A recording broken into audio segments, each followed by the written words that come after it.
Hi, everyone, and welcome to the Using Data to Build Community session at the Smart Cities Council Conference. We're really excited to be coming you together from a combined effort in the East Coast of the US and in the East Coast of Australia to talk about innovative ways of using data to build community.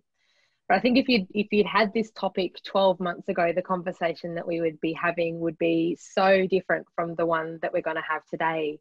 In the last 12 months, the world has been turned upside down, or perhaps right side up, depending which way you look at it, across the impacts of COVID worldwide, racial uprising, the rise of Black Lives Matter, and a whole range of other social and economic issues that are associated with those changes that mean that we're in a fundamentally different and changing and unpredictable world than we were previously. Even if you look at the fact that every 25 seconds someone dies in a traffic collision, the impacts of our public realm and are having such a large impact on our health and well-being. And that question is more important than ever.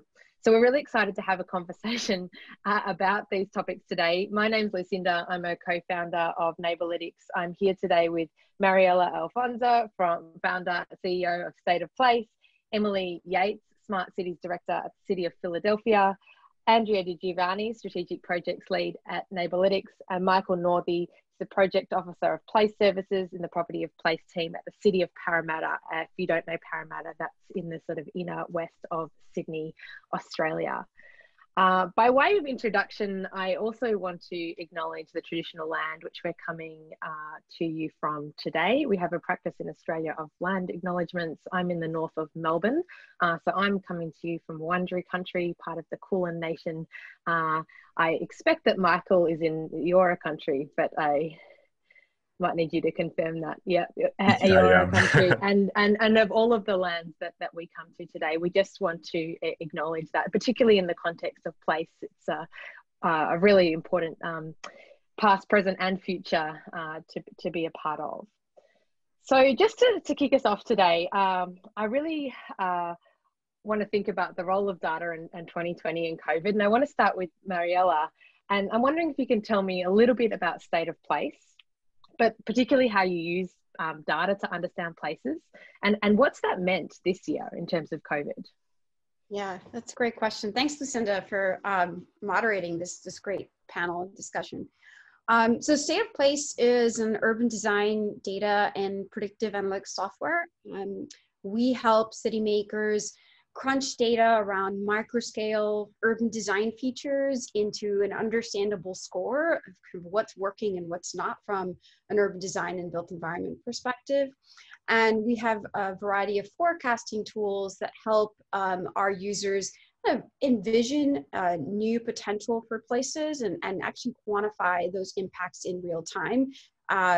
Really creating an environment in which you can test cases without actually building things, and with that also engage the community in co-creation of those places via a more democratized way of using data. So our goal, of course, is to use this data to create more livable, equitable, and sustainable places, that all people can access and love and enjoy, and reap all of the exponential benefits that come with good urban design. So that's what State of Place is in a nutshell, and I'm happy to answer further questions as we go into the discussion. But to answer your question around COVID, well, I mean, that's basically what brought Emily and I together earlier this year, looking at the city of Philadelphia. We both were painfully aware of the health disparities, the disparities around COVID rates. And we both inherently understood that many of those comorbidities that were exacerbating COVID in vulnerable communities were tied to disparities from the built environment to begin with.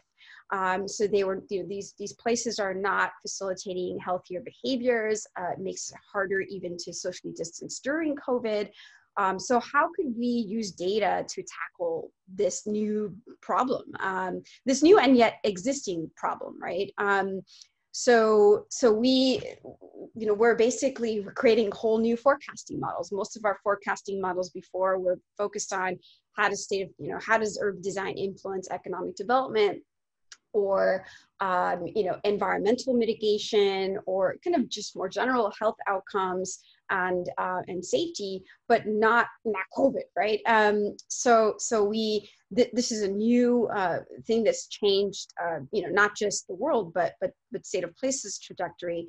And what I like about, I wouldn't say like about the pandemic, there's nothing to like about the pandemic, but what this has brought to bear that I think had been a long time coming is the fact that equity now is right in center, and it's a lot harder to look the other way or to just put an equity lens on something. And so that's what we're trying to help our city makers capitalize upon via data and evidence.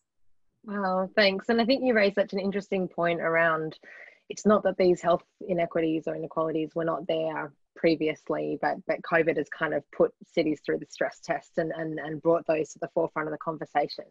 I want to throw to you, Emily, just to give us a little bit of context about Philadelphia, I guess, particularly in light of what's happened in 2020. And, what was your initial interest in working with State of Place and using data differently in that context of trying to get some metrics and understanding what's going on?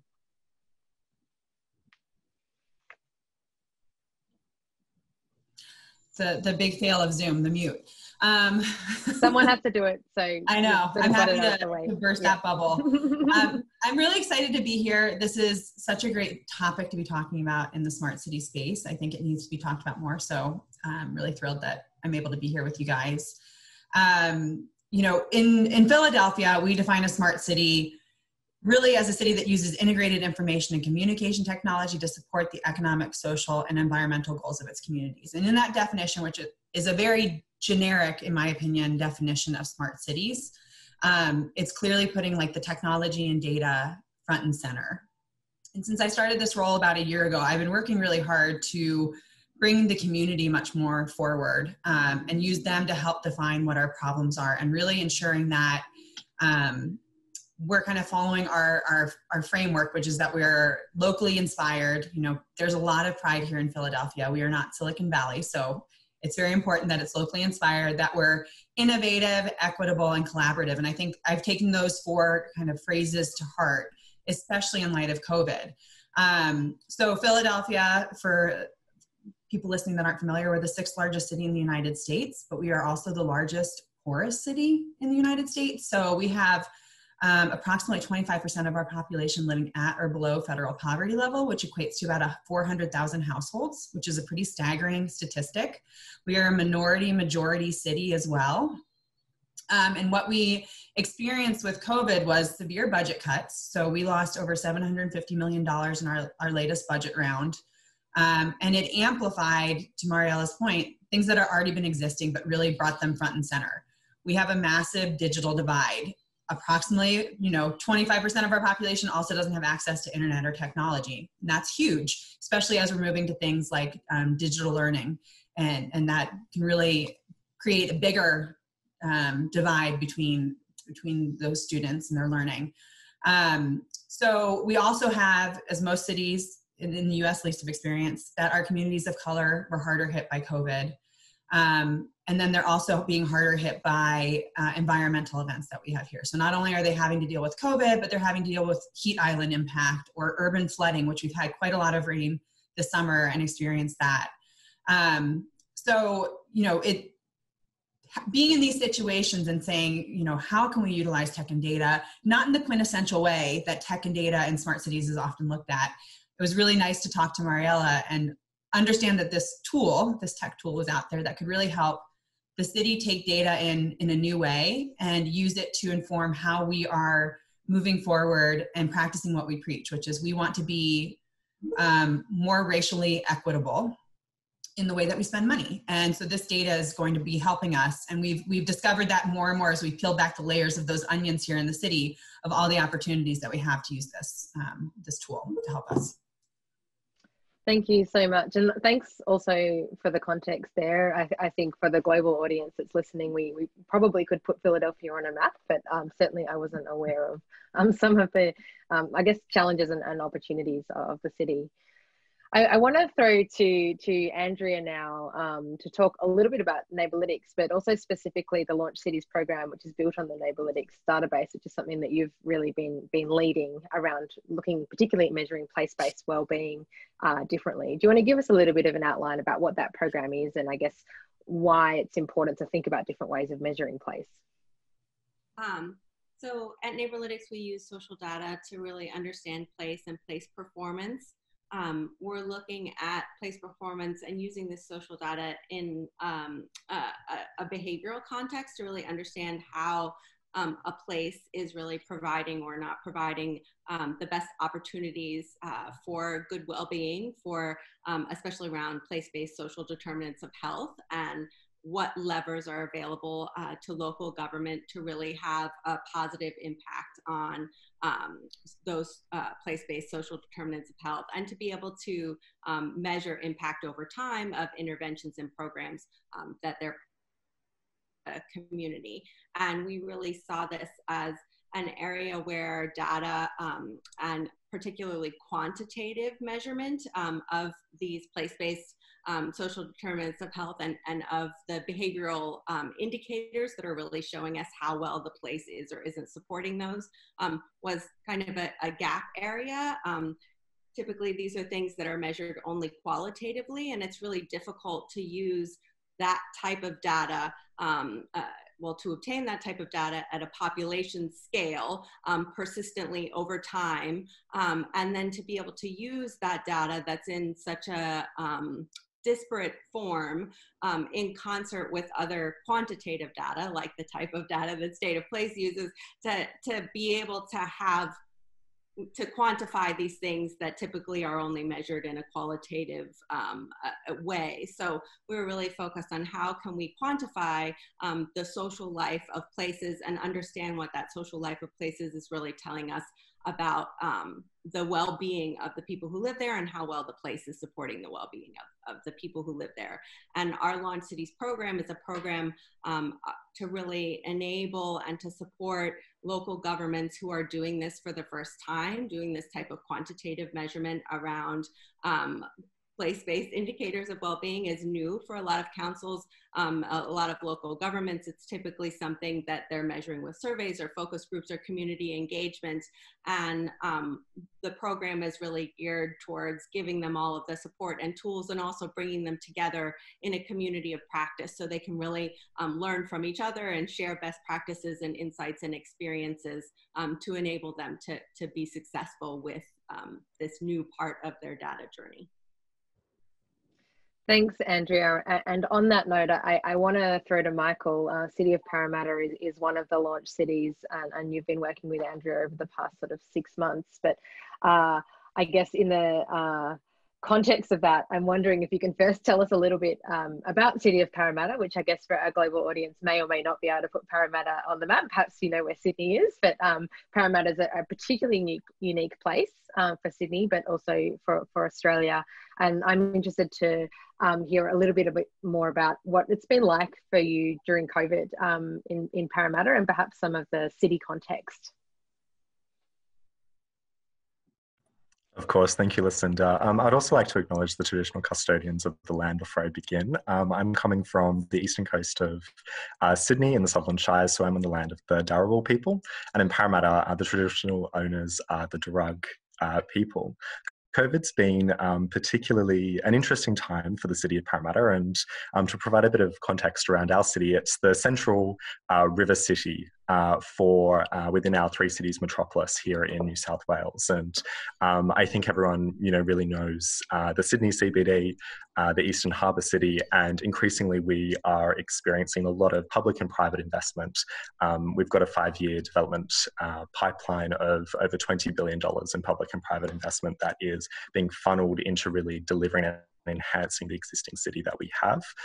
We're a rapidly growing city. As of the last census, I think we're around about 226,000 residents, and we're tipped to kind of go over about 400,000 residents by 2036. So we're experiencing quite a lot of anticipated growth. And in the 5 years up to our last census, we were growing around a little bit over 3% per annum. So it's a city that is constantly evolving, and one that I think has rapidly changed, and there's a new image around what the city is and what it's offering. And we've got Australia's largest urban gentrification and renewal project at Parramatta Square, and there is so much investment happening in terms of connecting people into the city, but also connecting people and creating jobs so that people can actually travel locally within these kind of ideas of, our 30-minute cities, so that people can really work, live, and enjoy all that City of Parramatta has to offer. COVID, of course, has been particularly a tough period and a challenging period for most cities, but one that I think the City of Parramatta has embraced.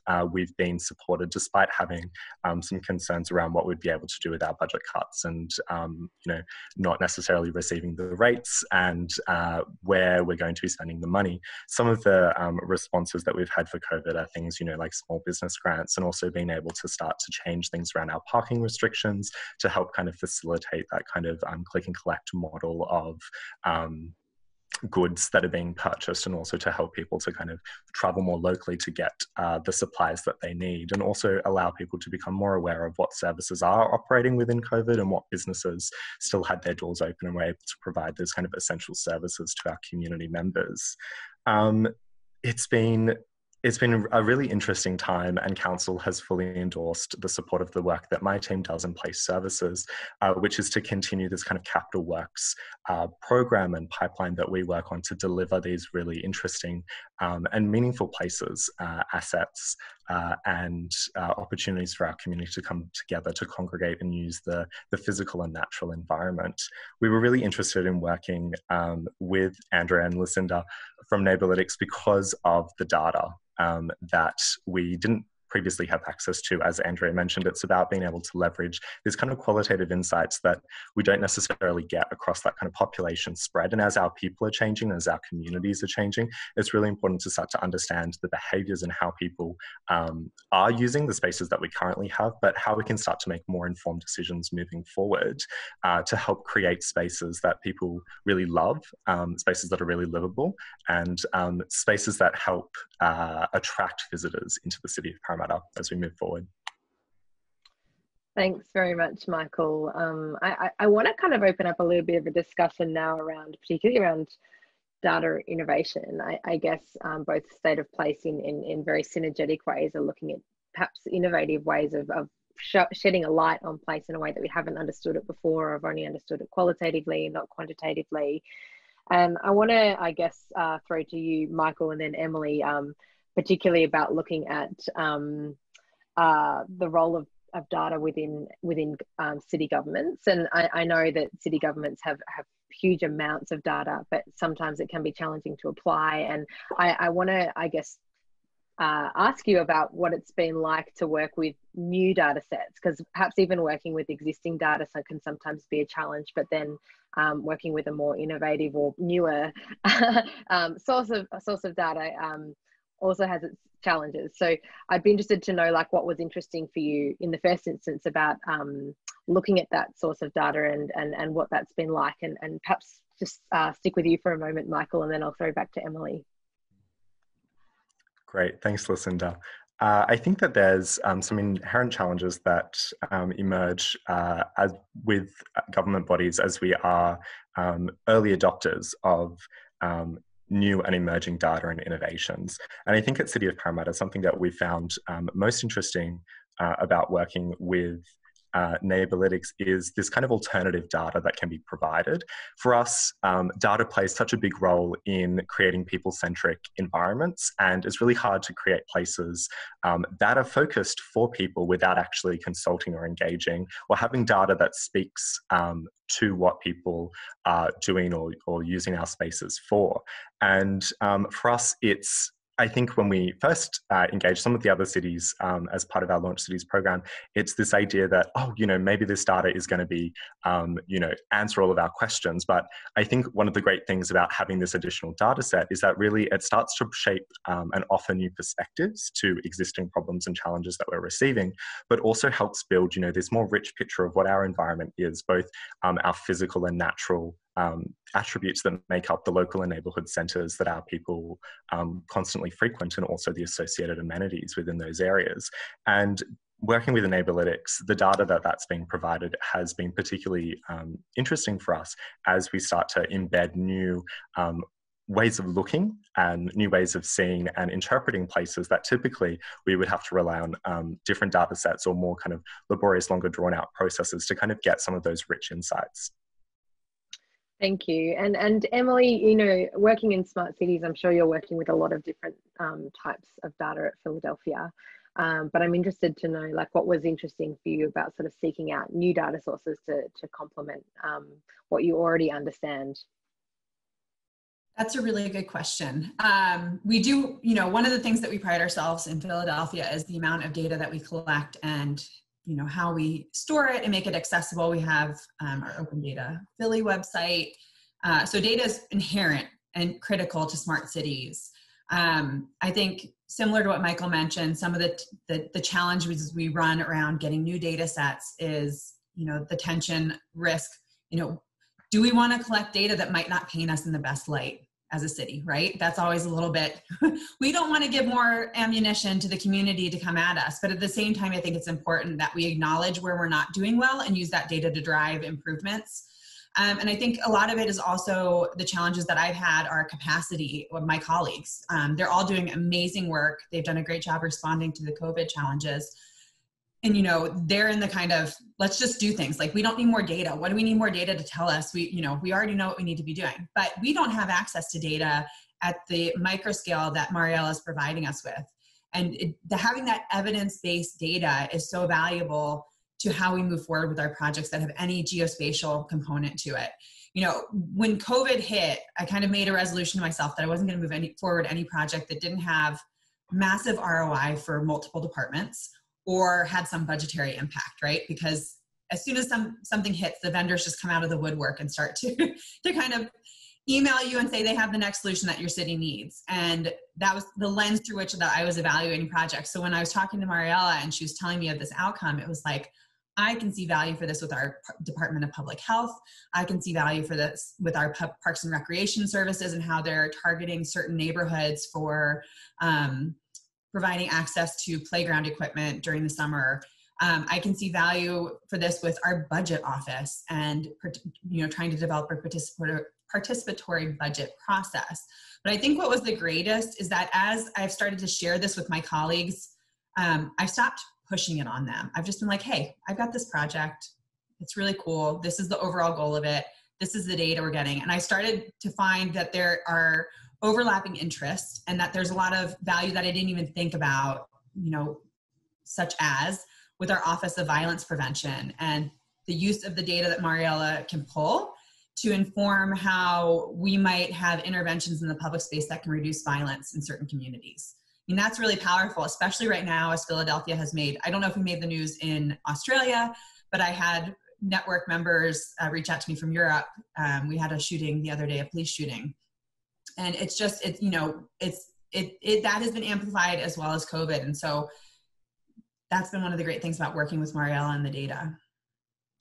Yeah, no, thanks. And I think this is something that we're starting to talk about more, and I hope can keep talking about, is particularly the role of the urban environment in safety and those links. And I think that particularly in light of the kind of current context that we're in, that's something that city governments actually have levers to control, I guess, is their built environment. And that's a real opportunity there.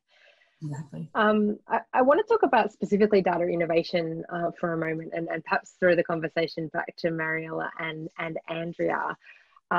You're both looking at not just more data for place, but different data for place.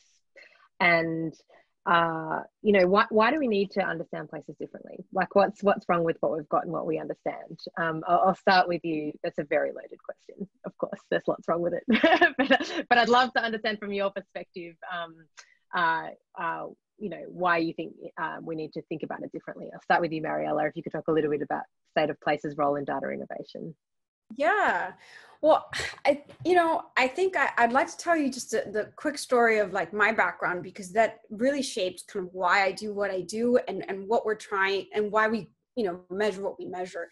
So, you know, I grew up in Miami, Florida. It's very, it's not the glitzy part of Miami that is often portrayed in movies. Since I'm talking to a global audience, it's not Miami Vice. You know, I grew up it's a very auto-dominated, suburban, in my case, low to middle income suburb, where if you didn't have a car, you weren't an equal person. And, you know, to the point that I attended the funeral of a 15-year-old friend who got run over by a car on a street very similar to the one I crossed all the time. So this became very personal for me.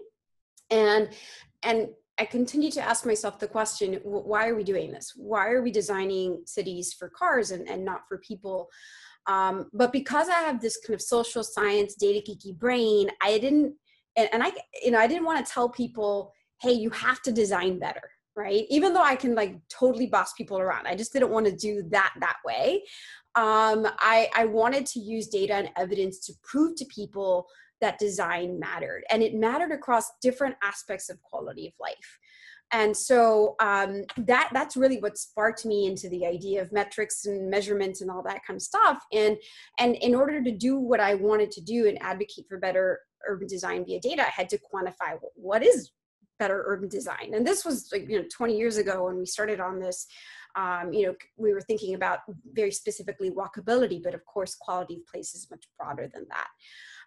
So that's what led me to this journey of like what it is that we measure and why. It's the nuts and bolts and places. It's what we feel, touch, and interact with when we walk down the street. And yet we generally do not have a database of those features because it's super hard to collect. When we first started to collect this data, I mean, I was going across all of California doing as part of my PhD research, collecting this data manually forget about Google Street View or any of that stuff, and paper and pencil. And so, the fact that we have been able to now, almost 20 years later, automate this process using visual machine learning, I think that's really the key to being able to address this particular year and all of the problems that it's magnified in a very ugly way. I don't think we would have been able to help the city of Philadelphia in the same way had we not been able to do this, right? Because in order to understand the super complex relationship between urban design, COVID, health, urban flooding, heat waves, you need citywide data, or at least a good portion of it to do the kind of data crunching that we do at State of Place to create our forecast models. So I don't know if that answered your question. No, it's great. But the implications of all this, because everything that I just talked about seems very research-based and kind of data, describe stuff.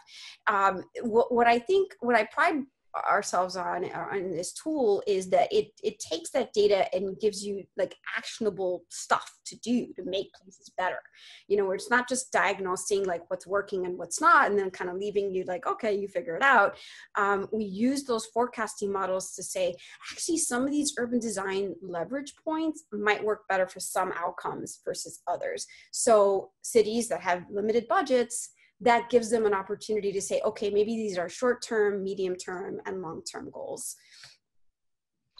Yeah, thanks. I think one thing I heard from what you're saying there, which I think is true to probably any data question, is that, we can sometimes think we've got a sort of silver bullet with data, but we actually, need to really be looking at places from lots and lots of different angles and getting more and more and more context, because cities are really, really complicated, and getting models that can sort of give us insight in what's going so that we can validate our decisions is hard, but the more we have and the more different types we have, the more important it is, particularly sort of the way you're looking at linking some, climate and urban design and other health outcomes.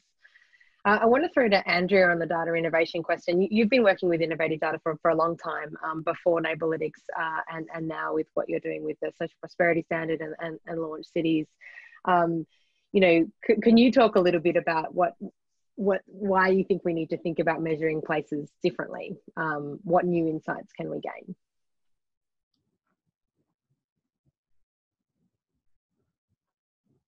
Sorry, I think you're on mute. Thanks. Someone else was bound to do it. Glad it could be me. As you said, Lucinda, cities are extremely complex places. And I think that often also, though, as several people have mentioned, resource constrained. And I think there's, on the one hand, this idea of using data, cities are very open to, but in many ways, it's just like, what data can we get? More data is better. And they're a bit overwhelmed about which data sets to look at and how to understand this data in context. And I think that's particularly true when you think about well-being or quality of life data. I think very often the data that is most accessible to local governments, that is quantitative, is outcome data that they're using as a proxy to really understand well-being, things like crime data, education, health outcome data, economic performance data.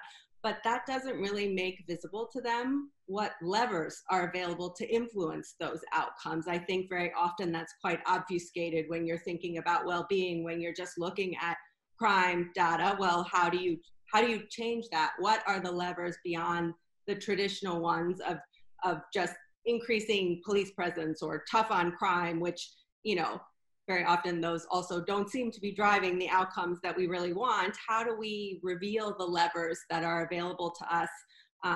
Very often at Neighbourlytics, we cite the Robert Wood Johnson study that talks about how your postcode is just about as likely to influence your long-term health outcomes, your life expectancy, as your genetic code.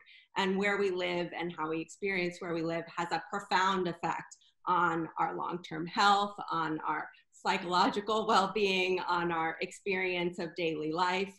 And I think it's very difficult to get more data that really makes visible the levers that are available to local councils to really influence those outcomes before they get to the point where they're becoming outcomes. And so really finding and surfacing more data about how people are living in a place, because I think when we're measuring, by the time we get to those outcomes that we're measuring, we're not really seeing the impact that the place has on people and measuring it very directly and very immediately. When I talk often to our councils about well-being data, I really sort of think of it as the Venn diagram intersection between these three spheres of understanding subjective well-being, how people are feeling about their quality of life, their life satisfaction, this outcome data like crime, education, health outcomes, and then this behavioral data that we at Neighbourlytics look at really understanding how well the place is supporting the conditions necessary for good well-being, and what does how people are living in that place really tell us about that place's performance in quite a local way, because I think that's another thing that we've seen even within the same city. There are huge differences, huge disparities in how people experience the city, and so if we're not measuring that in a way that we can get quite local and look at what the differences and the similarities are in experience across different neighborhoods, it's very difficult to really be able to understand what's going to work one place might not work in another part of the city, and that taking sort of this one-size-fits-all approach, which I think some of those outcome data sets don't just sort of they might show you the disparities in the outcome, but they don't really show you what the differences are that are necessarily driving that. And I think getting more data around how people are experiencing the places helps us to really surface those differences and then understand more what levers are available to councils to really drive change, instead of having to guess or look at what worked well someplace else, which might be a city that has quite different circumstances or quite different living experience, and trying to kind of make that work for you without really knowing if it's really pulling the right levers for your council. Yeah, thanks. And I think Mariella and Andrea, you both talked about the importance of localized data, as well as having sort of multiple perspectives. Like, how do we understand the context and really sort of bring the scale in to understand where the levers of change are. I want to throw back to Emily and Michael for a moment. I'm wondering if there is sort of a specific use case, either with the projects that you've been working on with Mariella and Andrea, or outside, that have sort of, you know, been particularly relevant this year during COVID. If you could talk to an example of where data has kind of helped you, or alternatively, what's one sort of thing that was surprising or interesting to you that you found by looking at data differently? And I'll throw to Emily first. I was gonna say, Michael, you're welcome to go first. So I think I need to think about this for a little bit. I think what I've learned with data and the time of COVID is that I think the data that I found to resonate the most has been the data that, sorry, I'm kind of like trying to formulate it in my head as we talk, but has been the data that's been able to be used by multiple departments to kind of kill multiple birds with one stone, right? So we are fiscally constrained, we are capacity constrained. So if I'm able to go to multiple departments and say, this one bit of data and this one project that we're pushing forward can help you achieve what you need to do, can help you achieve what you need to do, and I can help you too. I find that there's much more willingness to sit down and listen to what I'm trying to tell them and share with them, and, you know, that I'm here to help you. I mean, the very basis of my job is to create better cross-departmental collaboration, and data is a great tool to do that. So being able to have a data set like what Mariella is producing for Philadelphia has just been, I mean, I'm constantly blown away every time I talk about it. People are like, oh, that's really cool. I can use this. And, you know, I keep on reaching out to Mariella. I'm like, we have another presentation to do because there's another department that wants to learn about this, which to me means I'm doing something right? So it's like, I want to keep on moving it forward. But I think also the thing that I like that we haven't gotten to just yet in Philadelphia, you know, I only was able to fund Mariella for a pilot, which covered about 1/3 of our city. But the next phase that we want to do in scaling up is a community engagement. And I think that that's going to be really powerful, because right now with COVID, community engagement looks completely different. We can't have the same types of engagements that we had before, where we're sitting around tables and pulling in all of this data. But can we use the data that Mariella is providing, use something like gamification, and start to get data in a really creative way that can be used for our comprehensive planning process, that can be used for zoning conversations, that, you know, there's just like so many applications that keep coming out through this. And I think the ability to engage the community around this data, and then also empower the community with this data as well. So it's not only something that the city government has, but really going to the community and saying, you live here, this is the data, this is what we know because it's data, but you tell us what your community is and how you want it to change, and let's start to have a conversation around that is so powerful. Yeah, thanks. And I think that role of data that can play in collaboration, both internally within city government and with the community, is really powerful and hard to do, but also something that I think that, is critical to, you know, we often think about the data itself being the silver bullet, but sometimes partly it's actually how we use that as a tool to bring people together to think differently. Exactly. Michael, do you have any examples of something, you know, either something that was insightful, challenging, different from your perspective, or a use case with Neighbourlytics, or outside of sort of what you've learned from a data perspective recently? Mm-hmm. Yeah, of course. Thanks, Lucinda. I also like to second that. I think in my role here as the role of place services within council really is touches on a lot of those points that you've mentioned about the benefit that data can bring in kind of unifying a lot of different departments. And I think within governments, each department can be quite siloed at times. And here in place services, we really are a multidisciplinary team, and our role of working from kind of creating places from start to end, these kind of end-to-end project managers, our day-to-day operations really are about connecting subject matter experts and people from different teams to help inform the project outcomes that we're after. But the benefit that this data is having is helping those conversations along, is really allowing us to kind of talk to our project partners and say, look, we've got this great array of data that we're able to leverage. We can start to understand how people are using places, what the strengths are at existing centres that we're looking to upgrade and assets that we're looking to develop.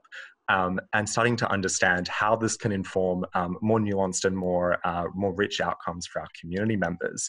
We've done a lot of work at council, both kind of in terms of like a number of strategic documents lately that I found as particularly good use cases for the Neighbourlytics data. And for instance, the baseline that we've been able to get with Neighbourlytics through the Social Prosperity Standard has really started to allow us to understand well, we've got this foundation and what areas of what kind of physical, social and cultural and economic kind of indicators there are for places at present. And then also when we're starting to look at, our kind of short, medium and long-term planning for some of our really high growth precincts that we're looking at, how do we actually start to create visions or interventions that respond to those existing performance levels? And one specific example of that is that we've been working on developing a series or a suite of place plan documents that really are about capturing not only this existing character and how these communities live, how our residents engage with the public spaces that we have, but also starting to understand, okay, well, what are the strengths and where are the gaps that exist? And starting to understand things like, for instance, with the kind of physical indicators that Neighbourlytics captures, we've got, okay, for instance, with Granville, that we've got, a good amount of kind of public space, but the connectors, the ability to actually get around, via active transport infrastructure isn't so great. And so it starts to lead and steer conversations around, okay, well, if we've got a good presence of amenity, how do we actually start to look at building into our projects, other means to actually connect people to these places or to these areas that are performing well, or where people are choosing to congregate, or where there's a lot of social chatter and where people are actually gathering. And that's data that we don't necessarily or didn't have previously, that has started to really shape the development of some of our strategic outcomes. And we've also, and that's one example of a use case. Yeah, no, thank you very much for sharing that, both Emily and Michael. I'm going to jump to our last question now because I'm conscious of time, but we have a brain trust here of people who are working in quite an innovative way with the data and with city government. And I'm wondering if there's one piece of advice that you would share with another city government when they are thinking about using data to understand place, or they're using about data as an approach to community building.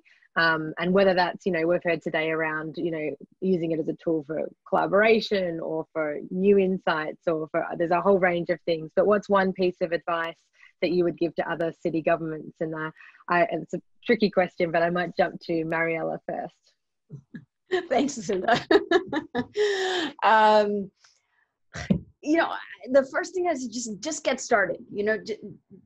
Stop. Like we made a conscious decision a while back. Like, okay, we're not going to focus right now on preaching the power of data. We're hoping that enough cities have kind of come that way, and they have. I mean, when we first started State of Place, its concept was almost 10 years ago. So people, cities weren't there yet. So the fact that they are there, at least understanding the value, maybe they're not collecting the data, that makes the conversation easier. But you still need to get started. The other thing that I would say is if you think about, okay, well, what are the barriers to getting started, right? you know, how do you find the champion within your community to say yes, or within your city to say this is, you know, we need a more data-driven approach. You know, for us, for State of Place, I mean, of course, we always try to find who that champion is in the city and begin conversations with them first, which, of course, with the city of Philadelphia is easily Emily. You know, but then how do you get that champion like Emily has to say, you know, bring a variety of people together around understanding the value of this particular data set that we happen to provide, because it touches upon so many aspects of spatial injustice that, again, have been magnified this year. And so that would be sort of the, you know, get started, you know, find your champion, and then use that champion to garner cross-departmental support, because especially now with COVID, you kind of need to prove the higher return on investment or bang for the buck, like Emily mentioned, to get things funded, right? So if there is a way for you to, and maybe I'm speaking a little bit more to the data provider companies in the cities, but, you know, to make that case, where, you know, that this, you know, because it's same with you guys in Neighborlytics. I mean, your data touches upon multiple aspects of city departments, and so I'm sure that also made it easier for you, Michael, to bring on and of course implement and make an impact. But overall, just be bold, get started, go. Thank you, Andrea. What's your one piece of advice that you'd give to city governments?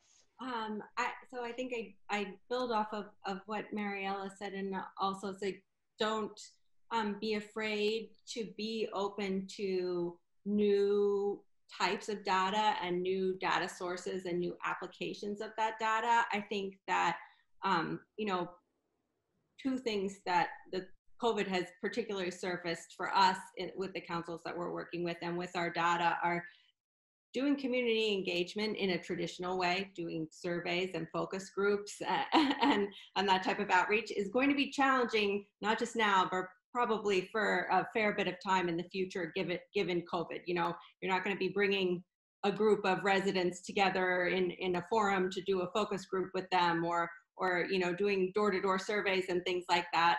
And the other thing that we've really seen is how much the local experience of the neighborhood has been amplified by COVID, where people aren't able to really travel far afield from their homes and aren't wanting to travel far afield from their homes to have their daily needs met in this current environment. And so having alternate ways to really understand how people are living and experiencing their local environment, and being open to those new data sources, I think is going to continue to be quite important for local government to be able to make decisions in a way that still factors in the human aspect of the places and the human experience of places, and to really be willing to try using new different types of data to understand that, I think will be very important. Thanks so much, Andrea. Emily?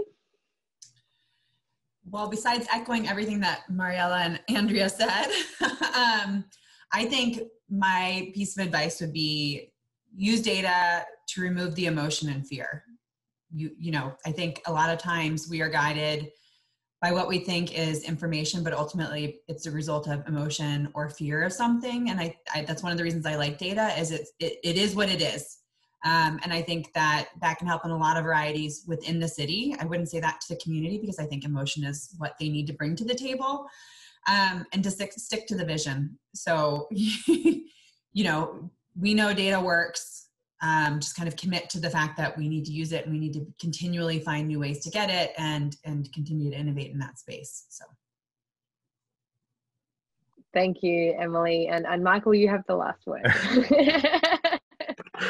Wow. What else can I say? It's hard not to reiterate some of the points that our other panel members have made today.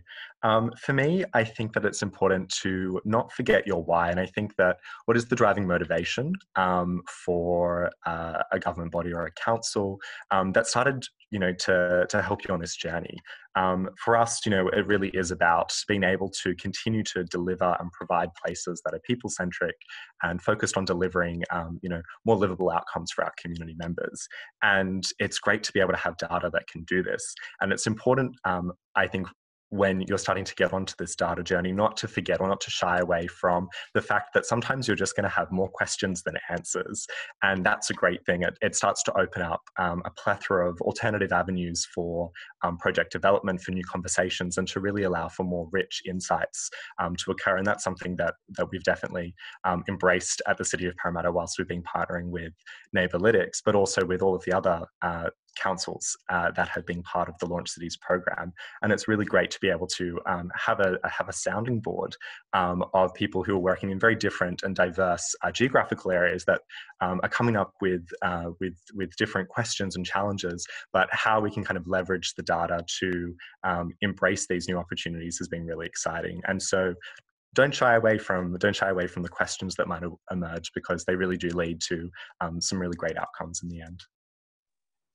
Michael, Emily, Mariella, Andrea, thank you so much for taking time, getting up early, staying up late to be part of this chat today as part of Smart Cities Week. Really excited to see what the future of data for community building particularly is. I think it's one of the most important questions that cities will be asking in the year to come as we kind of look at what the wake of COVID is for all our various cities. So thank you very much for your time, and we look forward to staying in touch.